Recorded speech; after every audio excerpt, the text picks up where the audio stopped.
SD, Educación Continua Digital. Aprendiendo a distancia. Te invitamos en Niños con el Dr. Germán Portillo Guerrero. Conducción Continua Digital. Aprendiendo a distancia.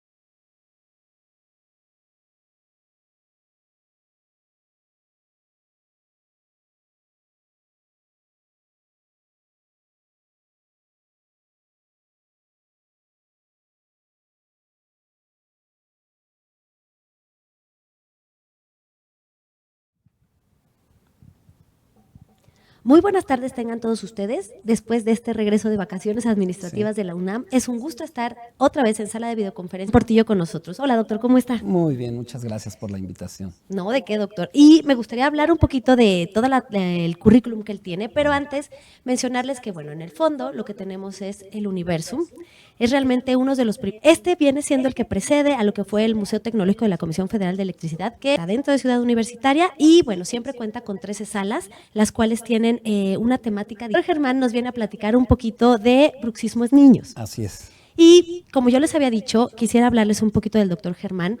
Él tiene la en la División de Estudios de Posgrado, como también en la especialidad de estomatología pediátrica en FES Iztacala, que se ha preparado con diferentes diplomados enfocados en ortopedia odontológica, odontopediatría, oclusión, diagnóstico del crecimiento y desarrollo. Es conferencista nacional en diferentes foros, además de que es miembro de la International Association of Pediatric Dentistry. Doctor Germán, un gusto que esté aquí. Con la odontopediatría sea de mucha utilidad para todos aquellos que nos están viendo, nos están escuchando. Espero ser un necesita conocer sobre el bruxismo en los niños. Claro que sí, doctor. Adelante, lo dejo. Ok. Bueno, pues un placer entonces sobre el bruxismo en la odontopediatría.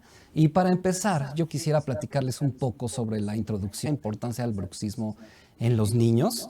También el odontopediatra ciertamente no lo considera dentro de las plataformas digitales para poder buscar información. Encontraremos sí referencias, pero normalmente la mayoría de ellas nos dan pauta a fundamentos del adulto, irnos a esto, y vamos a hablar un poco sobre los antecedentes históricos de los estudios que se han bruxomanía en el ámbito odontológico.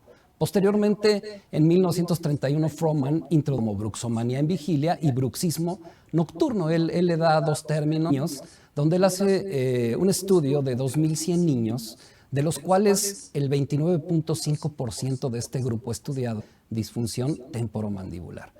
Asimismo, Egermark habla sobre la atrición dental y la edad, y él dice que hay una relación, hay una correlación directa entre la disfunción. 71 reporta datos de atrición dentaria en niños con mordidas cruzadas. Aquí se empieza a hablar del bruxismo y además también describen algunos tipos de bruxismo que vamos a explicar más adelante.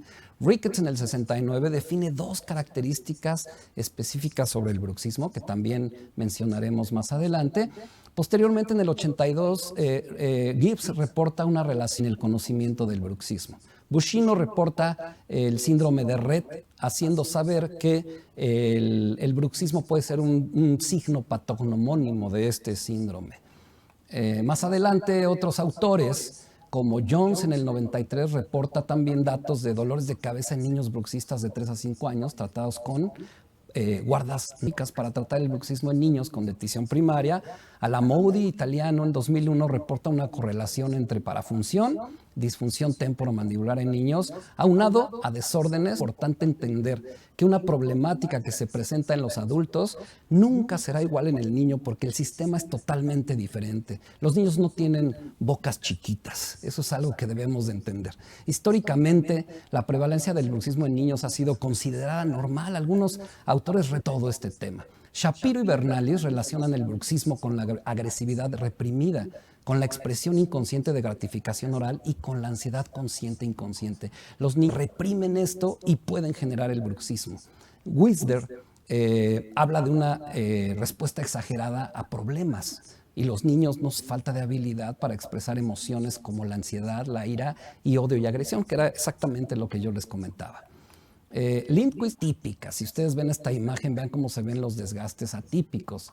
Hicks, Conti y Bragg informaron que el aumento de bruxismo nocturno generar siempre estrés. Las últimas revisiones sistemáticas que podemos ver y además metaanálisis que se han hecho de la revisión que yo hice del 2015, castrofes asociados al bruxismo. También en este año, Lerardo y Masu pueden ver cómo se ven los desgastes de los dientes, donde ya prácticamente vemos una comunicación por bruxismo, después de entender los antecedentes, sin propósitos funcionales. Y la incidencia que narra todas las habla de que puede haber cierto sesgo en todos los estudios que se han hecho y todos los reportes que se han hecho en cuanto a etarios, donde él divide de 3 a 7 años, hablándonos que ellos pueden tener una incidencia. Asimismo, vamos ahora a tratar de entender cuáles son, entender que debe de haber una tensión emocional y grandes interferencias o bien grandes problemas emocionales, pequeñas controversias, aunque ha sido asociada a diferentes factores como cambios en la dentición, con apnea obstructiva del sueño, que también pueden condicionar al bruxismo, deficiencias nutricionales. Entender esto y cómo podemos nosotros diagnosticar el bruxismo. Quisiera comentarles rápidamente lo que es el somatotipo facial. El somatotipo facial, y lo dividió en 3 diferentes tipos faciales, estableciendo que el promedio del 70% de la población que él estudió sugería que eran mesofaciales, dólicofaciales. Vamos a tratar de entender que cada una de estas características del somatotipo facial nos pueden dar características anatómicas y funcionales de los pacientes, por los cuales podemos ver aquí algunas imágenes donde podemos ver formas anatómicas y formas de mordida dependiendo del somatotipo de los pacientes, y de aquí desprenderíamos entonces que tenemos que platicar cuáles son las características principales del bruxismo. Traslapes dentarios suelen coincidir con mordidas profundas y el concepto de afracciones, que son fracturas a nivel de zonas cervicales de los dientes.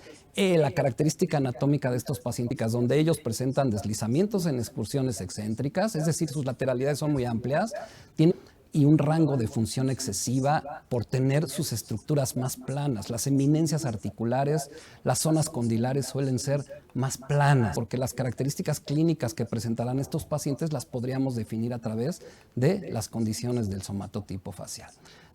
Según Gibbs y Lounding, ¿verdad?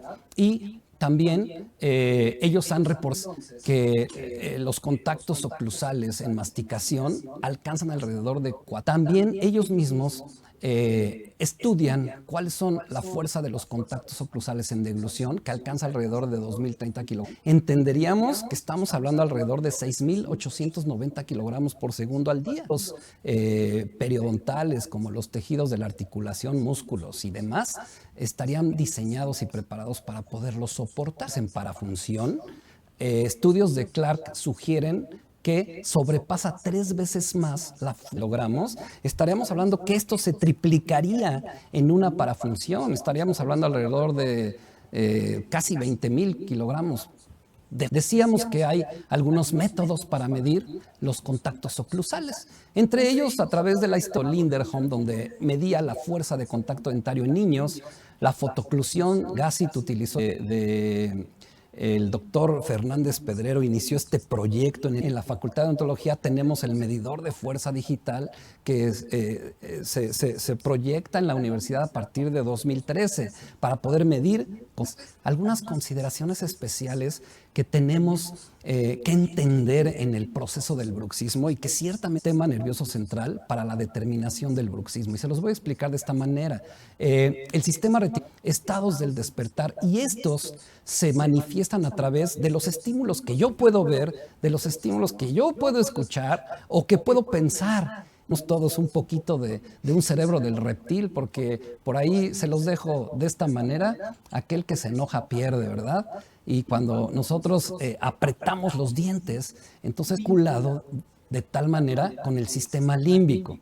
El sistema límbico lo que hace es regular los estados de con esto. Se han hecho estudios interesantísimos para poder establecer en las fases del sueño, REM de sueño, perdón, la fase REM de sueño, movimientos oculares rápidos, ¿verdad? Y parece ser que en esa parte es donde los antropólogos le llaman el cerebro del reptil. Parece ser también que esta condición está avitamiento de los dientes, el rechinamiento de los dientes para estar en una condición de alerta ante cualquier peligro. Y bueno, también existen y esto es dar pauta a datos muy interesantes. Fíjense en este cuadro. La edad de 6 a 9 meses es una distancia intermaxilar, ¿sí? Porque primero, antes todavía no hay dientes y el sistema 9 meses que se establece la distancia intermaxilar en la dentición primaria y se empieza a tener el primer contacto con la erupción de la opción en el sistema neuromuscular. Es decir, aquí hay mucha inestabilidad en todo el sistema neuromuscular. De oclusión, empieza a haber un poco de rotación mandibular y por ahí hay un montón de referencias que seguramente entiendo que el sistema neuromuscular, las estructuras anatómicas realmente están en todos ustedes. De 3 a 5 años de edad, la dentición primaria, son poco desarrollados y hay una ausencia de curvas de Spee y de Wilson. Por lo tanto, el niño tiene más posibilidad, está completa, ¿verdad? A los 6 años se establece la erupción de los 6 lateral, un inicio de maduración del sistema nervioso neuromuscular y un aumento de la dimensión vertical. Entre los 6 y 8 años permanentes, una protección canina. Quiero decirles que durante todo este proceso que lleva pues varios años, y el movimiento anteroposterior del sistema y el desgaste de atrición dentaria en estructuras craneofaciales. Por lo tanto, tendríamos que entender estos conceptos para empezar a dilucidar en cómo diagnosticar el bruxismo en los niños.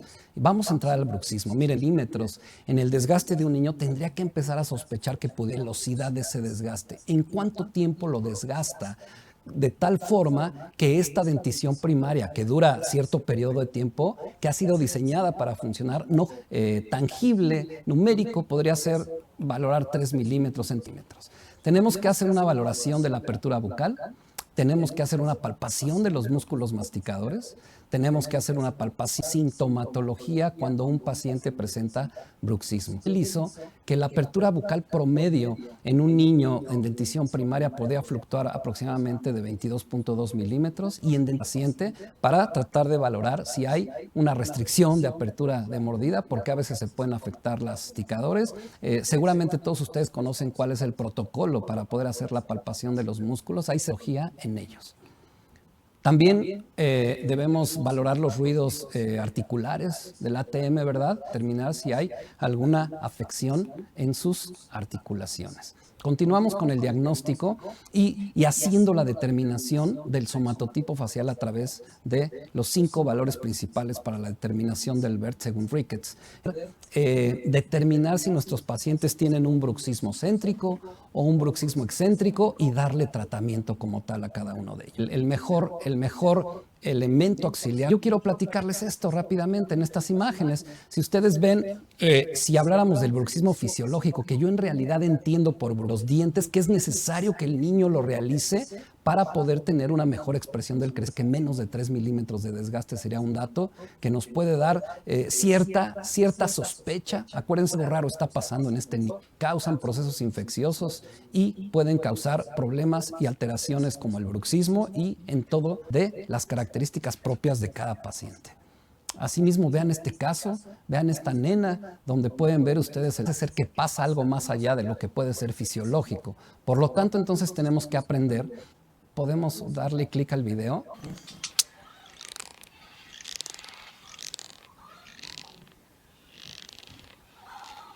Preciosa música, ¿verdad? Características anatómicas. Yo tengo que tener atención en este tipo de pacientes. Algo está pasando aquí.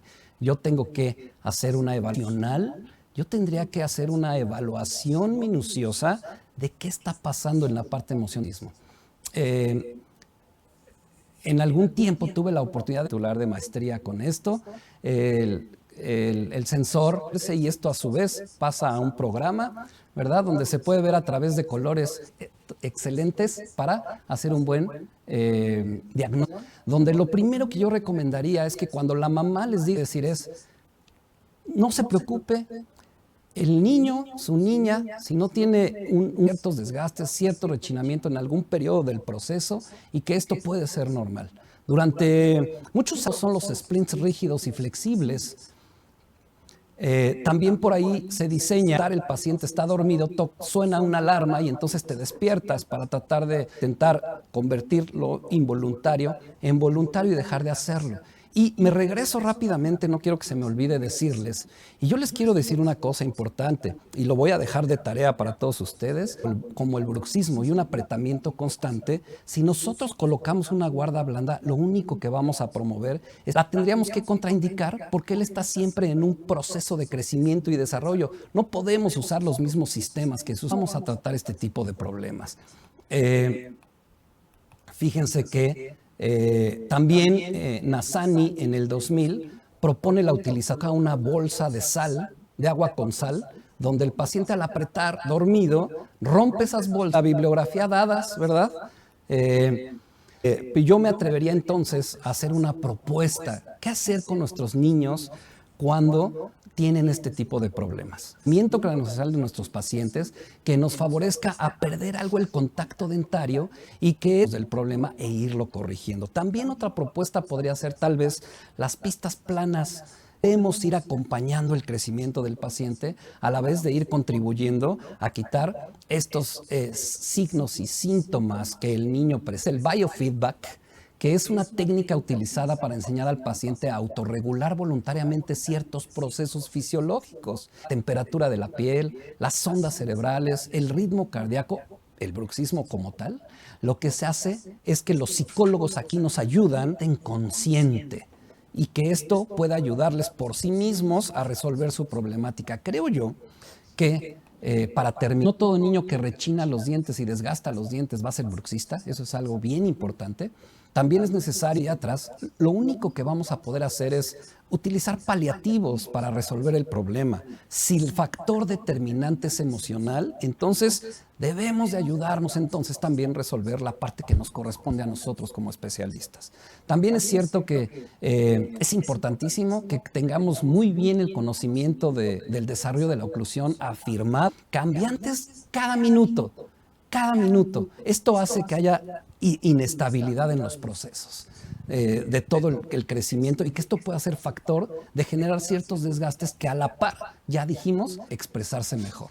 Y bueno, también es pertinente seguir investigando, ya que este tópico, como ustedes escuchan, hay mucha controversia en la odontopediatría, en el ámbito odontológico en general, hablando específico, y nos van a decir, en el niño se sabe poco, en el niño hay que investigar más, y bueno, esto nos abre un panorama muy interesante para que nosotros podamos introducirnos cada vez más en este tópico y que realmente para poderles ayudar a nuestros pacientes en todos estos procesos de dificultades que presentan cuando tienen un bruxismo real, ¿de acuerdo?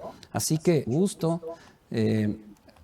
Hemos hecho algunos años, tenemos de estar haciendo revisiones sobre todo esto y ahí tenemos algunas referencias que realmente pueden ser muy Muchísimas gracias, muy interesante. Al final tuvimos un poquito de problemas con la red, que se cortaba ligeramente el programa, pero bueno, les comunicamos a todos que terminando el programa, a los 15 minutos ya lo pueden volver a ver. Recuerden que lo pueden hacer a través del Facebook de la Facultad de Odontología, a través del Facebook de lo que es Educon, que es Educación Continua Educonef, o también en el canal de YouTube de la Facultad de Odontología. Ese posteriormente tarda alrededor de 4 o 5 días para que ya lo encuentren ahí. Pero bueno, doctor, un tema muy interesante en general. Por supuesto. Dentro de las conclusiones nos podría decir entonces que primero el diagnóstico, como usted dijo, es checar si el problema es dental o con algún apoyo psicológico, ¿no? Y que cortes en dentición primaria son necesarios, deben de existir, y dio una medida muy práctica. Más de 3 milímetros de desgaste significa sospechar. Porque cada caso será individual. Será diferente. Sí. Muchas veces yo a los alumnos les digo, cuando ustedes vean que el borde sin sal y llegando hasta el borde medio hay desgaste, se considera funcional, si bien todas las características. Exacto. Pero si ya tenemos un borde cervical desgastado, Sí, por supuesto. Algo. México, Quintana Roo, por allá también le mandaban saludos desde Perú. Oh, qué padre. Y Gracias. bueno, muy a gusto con su plática, doctor. Si les pudiera dejar algún correo para que Germánportillo6@hotmail.com. Estoy Pues, a sus órdenes. muchísimas gracias, doctor. Gracias por habernos acompañado. Un placer. Dentro de 8 días volvemos a estar con ustedes y bueno, siempre nos despedimos con esta frase que somos orgullosos.